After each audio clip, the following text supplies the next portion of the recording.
Tagar Institut, Jurnalisme dan Riset.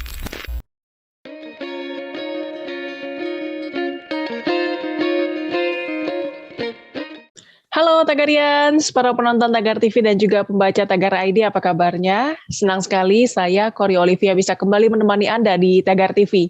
Hari ini kita mau bahas tentang Presiden Joe Biden yang berbicara mengenai kemungkinan Jakarta tenggelam dalam waktu 10 tahun mendatang. Ia juga mengingatkan kembali tentang perubahan iklim dan pemanasan global yang bisa saja mengubah doktrin strategis nasional. Menurut Biden, Dinas Intelijen akan menjadi elemen penting bagi kekuatan Amerika menghadapi tantangan baru dan ancaman hibrida. Nah, kalau kita pikir-pikir 10 tahun itu sebenarnya waktu yang singkat ya. Lalu apa yang harus kita lakukan? Apakah penduduk Jakarta aman atau harus pindah tempat tinggal? Untuk membahas hal ini lebih lanjut, saya sudah bersama dengan Rahmat Fajar Lubis, peneliti geoteknologi dan pengetahuan Indonesia atau LIPI. Halo Pak Fajar, apa kabarnya Pak? Kabar baik, selamat Pak Kori, makasih. Selamat pagi. Pak Fajar, bagaimana pendapat Anda Pak tentang statement Joe Biden bahwa Jakarta tenggelam 10 tahun lagi? Apakah penduduk Jakarta tetap aman atau harus pindah tempat tinggal Pak? Ya, terima kasih. Jadi saya boleh share screen di sini Mbak Kori? Atau kita tektokan aja nih dalam pembicaraan seperti sekarang? Tektokan aja Pak. Oke, kalau tektokan aja, sebenarnya saya ada beberapa slide ya yang sudah disiapkan untuk penjelasan, tapi mungkin yang pertama bahwa kita harus clear bahwa yang di dalam pernyataan Presiden Joe Biden itu adalah dia mengenai perubahan iklim ya, jadi perubahan iklim dengan kenaikan muka air laut. Kemudian yang menjadi pertanyaan dia, apakah Indonesia akan memindahkan ibu kotanya? Ya, karena ada kemungkinan dalam proyeksi 10 tahun ke depan ibu kota Indonesia akan berada di bawah air. Jadi mungkin itu dulu yang kita lihat ya. Jadi bahwa yang disinyalir adalah perubahan muka air laut ya, dari muka air laut karena akibat adanya pencairan di kutub utara. Mungkin seperti itu Mbak Ori. Ya, perkiraan waktu Jakarta akan tenggelam ini kan bukan yang pertama kali disampaikan ya Pak. Ya, Jakarta juga pernah diprediksi akan tenggelam tahun 2050. Nah, lantas apa yang sudah dilakukan pemerintah Pak untuk mengantisipasi hal ini? Ya, jadi mungkin satu hal bahwa kita sudah cukup lama ya mengingatkan bahwa memang daerah pesisir di Indonesia ini punya beberapa ancaman ya. Jadi beberapa ancaman. Jadi salah satunya adalah kenaikan muka air laut ya. Jadi kenaikan muka air laut ini kalau secara global itu adalah angkanya 3,3 mm per tahun ya. Kemudian kalau di Indonesia ini lebih tinggi 3,9 ya. Kemudian seperti itu. Dan kalau kita bicara mengenai kota-kota di pesisir ya seperti Jakarta, dia punya masalah dengan amblesan ya, land subsidence. Jadi daerahnya ambles. Sehingga kita disinilah membuat proyeksi ketika misalnya terjadi kenaikan muka air laut dan juga ada amblesan, apa yang terjadi dengan kota-kota di pesisir Indonesia. Ya, mungkin itu ceritanya. Jadi fenomenanya adalah banjir rob ya, yang mungkin beberapa kota sudah mengalaminya sekarang ya pada saat pasang surut karena selain masalah kenaikan muka air laut, pasang surut juga pengaruh di situ. Mungkin seperti itu, Mbak Korin. Ya, Badan Penerbangan dan Antariksa Amerika Serikat atau NASA juga pernah memperkirakan wilayah Jakarta bagian utara akan tenggelam. Ya, ini yang didasarkan pada sejumlah faktor seperti eksploitasi air tanah, kenaikan permukaan yang tadi Pak Fajar bilang, dan juga karena pencairan lapisan es akibat pemanasan global ya Pak ya? Ya, jadi mungkin kita harus detilkan ya ketika kita bicara suatu ancaman untuk daerah kita, maka sebenarnya apa yang terjadi di situ sehingga nanti akan lanjut ke pembicaraan tadi ya, bagaimana pemerintah mengatasinya. Jadi satu hal bahwa ada fenomena kenaikan muka air laut ya akibat pemanasan global, maka penanganannya adalah bagaimana kita mitigasi dan adaptasi dengan pemanasan global ini serta kenaikan muka air laut. Kemudian yang kedua ada permasalahan mengenai AMBLES ya, land subsidence. Nah ini apa yang terjadi dengan land subsidence? Jadi kalau kita belajar di kota Jakarta dan tidak tertutup kemungkinannya untuk kota-kota lain ya di pesisir Indonesia, ya amblesan di Indonesia ini sebenarnya ada 4 faktor ya, tidak hanya faktor air tanah. Ya, jadi yang pertama itu adalah faktor yang ini khas di Indonesia, itu adalah faktor kompaksi. Ya karena endapan batuan di Indonesia ini relatif umurnya muda, baru ya. Jadi batuan-batuan Indonesia ini kita daerah kepulauan ya, dia baru terbentuknya sehingga masih mengalami proses pemadatan. Ya, jadi secara alamiah ini mengalami kompaksi sendiri. Ya, itu yang pertama. Kemudian yang kedua ya memang air tanah, dia juga punya faktor di sini. Ya, ketiga adalah pembebanan bangunan, aktivitas manusia. Ya, jadi batuannya belum kompak, belum solid, dibikin bangunan di atasnya tanpa memperhitungkan kekuatan daya dukungnya. Ini juga mengakibatkan bisa terjadi amblesan. Dan yang keempat itu adalah Indonesia daerah tektonik aktif. Ya, kita mengalami gempa begitu sering dalam satu hari, hanya mungkin kita tidak merasakannya. Tapi kalau melihat data dari BMKG, ya data resmi pemerintah, kita bisa lihat bahwa dia gempa setiap hari. Bayangkan gempa-gempa dalam skala yang tidak kita rasakan ini, responnya terhadap batuan yang belum solid, ya, belum kompak. Ini akan mengalami amblesan juga. Jadi memang ada 4 faktor, Bang Kori. Kalau kita ingin bicara mengenai mitigasi amblesan, maka 4 faktor ini harus kita lihat. Kalau kita ingin bicara mengenai mitigasi dari kenaikan muka air laut, maka faktor-faktor dari kenaikan muka air laut inilah yang harus kita lihat untuk supaya kita bisa melakukan mitigasi dan adaptasi terhadap potensi bencana ini. Tapi 4 faktor ini sudah disampaikan ya Pak ke Pemprov DKI? Ya sudah, jadi mungkin sudah disampaikan dan sudah dibuat. Jadi kalau Jakarta sendiri dia punya namanya Jakarta Defense Coastal ya, strategi. Jadi NCIDC dia di bawah koordinasi Kementerian PUPR sudah melakukan ini. Jadi apa yang harus dilakukan misalnya untuk kita tadi bicara mengenai menjaga supaya Kota Jakarta ini tidak terus mengalami banjir rob ya. Mungkin kalau dalam bahasa ilmiah kita disebutnya sebagai inundasi. Ya, genangan. Tapi dalam beberapa perspektif dianggapnya sebagai tenggelam. Jadi saya luruskan dulu ya, kalau masyarakat ini mungkin perspektif tenggelam itu adalah airnya ada di atas kepala ya. Jadi tenggelam kan, kita udah nggak bisa bernafas gitu. Tapi yang terjadi sebenarnya adalah dia terbanjiri oleh air ya. Jadi terbanjiri oleh air yang mungkin tidak selalu harus di atas kepala kita. Ya, itu adalah banjir rob. Jadi kita sudah buat beberapa strateginya ya, dari LIPI, Lembaga Ilmu Pengetahuan sudah mengusulkan. Karena kita belajar juga dari negara-negara lain yang punya masalah serupa. Gitu. Oke. Jadi sudah disampaikan dan juga sudah ada beberapa untuk mengantisipasi ya Pak ya? Ya, betul. Jadi ya dalam ilustrasinya bahwa kita bisa lihat yang pertama adalah apa yang dilakukan itu adalah membangun tanggul ya. Jadi daerah Muara Baru, Pluit itu kan sudah banjiran ya, tahun 2007 sudah masuk air lautnya. Kemudian dibikin tanggul, hanya memang terus bertambah tinggi ya. Tanggul ini kita prediksikan 10 tahun, dan kalau sekarang kita lihat ya, ini udah tahun 2021, memang muka air laut sudah hampir sejajar dengan tanggul yang kita bangun. Ya, sehingga kita harus berpikir untuk meninggikan tanggul. Itu yang pertama yang mungkin harus kita lihat. Jadi itu adalah pendekatan mitigatif secara struktural ya. Jadi secara struktur. Jadi secara struktur kita membangun struktur-struktur penahan dari kenaikan muka air laut di garis pantai. Ya, itu mungkin itu. Kemudian kita juga melakukan pendekatan secara pertahanan secara alami ya, seperti hutan mangrove. Di daerah-daerah yang potensi kita bisa menanam mangrove, kita coba tanam mangrove. Ya, hanya memang mangrove dia perlu waktu, yang pertama.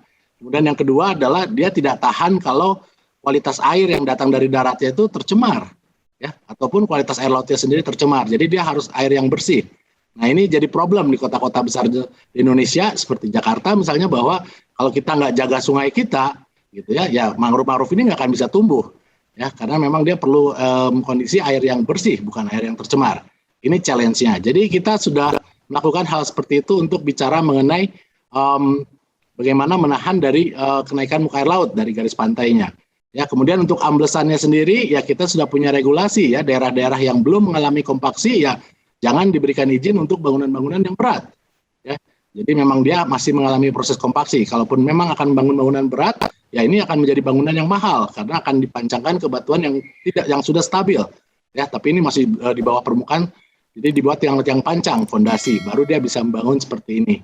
Kemudian air tanah, ya memang air tanah daerah Jakarta Utara sudah tidak kita sarankan ya. Jadi moratoriumnya sudah dilakukan, tidak ada izin yang baru.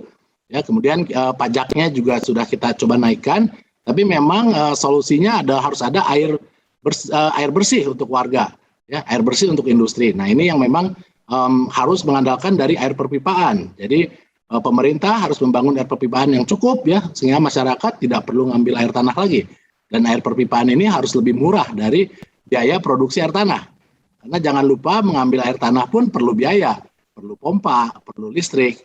Ya, jadi itu berapa bisa dihitung ya. Masyarakat udah semakin cerdas, dia bisa hitung tiap bulan saya perlu sekian. Kemudian kalau saya langganan air pipa, saya harus bayar berapa. Kalau ini lebih murah, sederhana saja rumusnya. Masyarakat pasti pindah dari air tanah karena memang air tanah juga kualitasnya tidak selalu baik.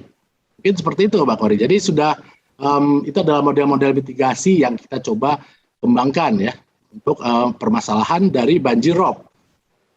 Ya, bicara soal air tanah, Wagub DKI Jakarta Riza Patria mengatakan bahwa pihaknya sudah melakukan percepatan pipanisasi air untuk memenuhi kebutuhan air bersih sehingga warga bisa beralih gitu ya Pak ya dari air tanah ke air pipa. Nah, kalau menurut Bapak bagaimana nih melihat strategi ini? Bagaimana progresnya dan apakah memang memuaskan gitu dengan percepatan pipanisasi air yang dilakukan Pemprov DKI? Ya, jadi satu hal bahwa kita selalu menyarankan ke pemerintah bahwa pipanisasi oke ya. Yang pertama adalah jaringannya. Ya, kalau tidak ada jaringannya, bagaimana mau bicara mengenai distribusi yang merata? Ya, dan ini memang janjinya 2030 100% ya. Kalau sekarang kan belum mencapai 100% jaringan pipanisasi ini. Ya, yang pertama itu adalah ini. Yang kedua adalah sebenarnya karakterisasi pipanisasi ini harusnya dibagi dua ya. Jadi dibagi dua itu adalah adanya air bersih untuk yang bisa diminum langsung. Ya, tapi ada juga air bersih yang hanya untuk keperluan mandi, mencuci atau industri. Ya, ini kualitasnya beda, pengolahannya beda, dan harganya harusnya beda. Ya, jadi kalau misalnya dibagi dua seperti itu, maka akan bisa lebih terkendali karena sekarang ini kita belum sedetil itu dalam menyediakan layanan air perpipaan, Mbak Kori. Ya, seperti di luar negeri bisa minum air langsung dari keran ya Pak? Ya, harusnya sudah seperti itu. Jadi memang kan Jakarta, ini kalau bicara khusus Jakarta itu punya masalah dengan air bakunya, ya. Jadi air bakunya terbatas gitu. Tapi memang kalau skenarionya adalah hanya mengandalkan dari air permukaan, ya, dari air sungai atau dari air situ-situ, itu mungkin terbatas jadinya, limited. Tapi teknologi sekarang kan sebenarnya sudah sangat memungkinkan ya. Kita sudah mengkaji mengenai seperti pemanfaatan air hujan langsung ya. Jadi air hujan langsung di rainwater harvesting, langsung dipanen, RWH istilahnya. Kemudian juga air recycle. Ya, jadi air yang setelah kita pakai kita olah lagi, kemudian kita pakai lagi. Nah, sebenarnya air recycle itu adalah harusnya menjadi komponen utama untuk yang air bersih yang hanya untuk keperluan mandi, mencuci dan hal-hal yang bukan air minum. Ya, kemudian kalau air permukaan mungkin kita bicara. Jadi sebenarnya skenarionya ada, hanya memang ketika kita lempar seperti ini, berarti jaringan perpipaannya harus ditambah ya. Ada dua jenis pipanya, pipa untuk air minum dan pipa untuk air bersih saja. Baik, pertanyaan terakhir Pak Fajar, apa mungkin ada saran lain kan kepada pemerintah, terutama Pemprov DKI Pak?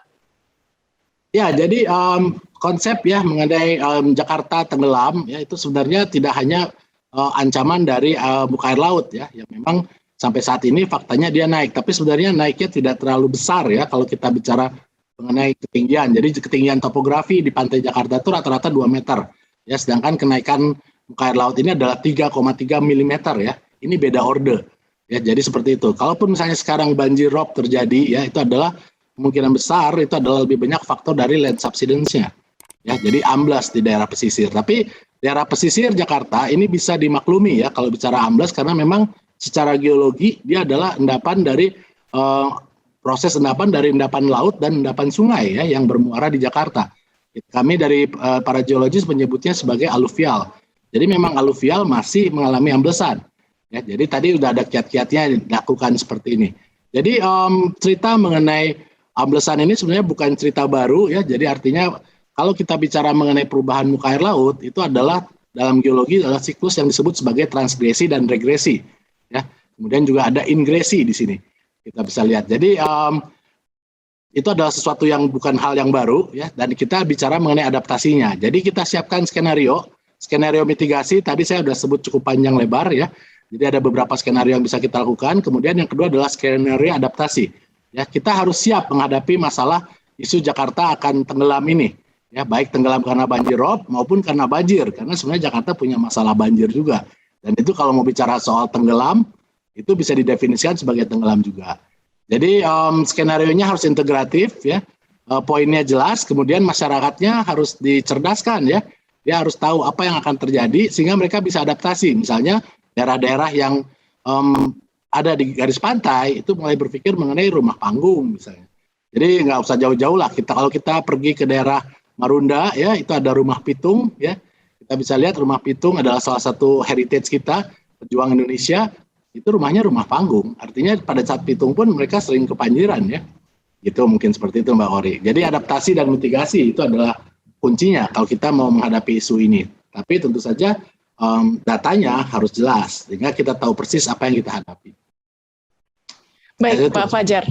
Ya, terima kasih Pak Fajar untuk waktunya, Pak. Sukses selalu ya, Pak ya. Ya, makasih. Jadi jangan khawatir, jangan panik ya. Ya, jadi satu hal bahwa kita terus mempelajari fenomena ini dan kita belajar mengenai adaptasi ya. Masyarakat mungkin kita minta supaya ya oke, kita belajar sama-sama lah bagaimana menghadapinya. Jadi jangan khawatir dan jangan terlalu panik ya. Karena hal-hal seperti ini sebenarnya tidak baik ya kalau misalnya ditanggapi dengan kepanikan yang terlalu berlebih ya. Jadi bisa nanti efek-efek ke masyarakat yang nggak baik menurut saya. Jadi contohnya adalah harga tanah jatuh, Pak Kori. Ya, seperti itu. Kemudian juga banyak yang lain. Dalam soal bisnis ini isu ini harus dicermati. Tapi sebenarnya kita sudah banyak melakukan coastal defense di sini. Yang penting kita paham apa yang kita hadapi. Terima kasih, Pak Kori. Siap, terima kasih Pak Fajar. Ya, Tagarian, demikian perbincangan saya bersama Rahmat Fajar Lubis, peneliti geoteknologi dan pengetahuan Indonesia atau LIPI. Subscribe YouTube channel Tagar TV dan klik loncengnya juga untuk mengikuti video menarik membahas topik terhangat hanya untuk Anda. Saya Kori Olivia, Tagar TV.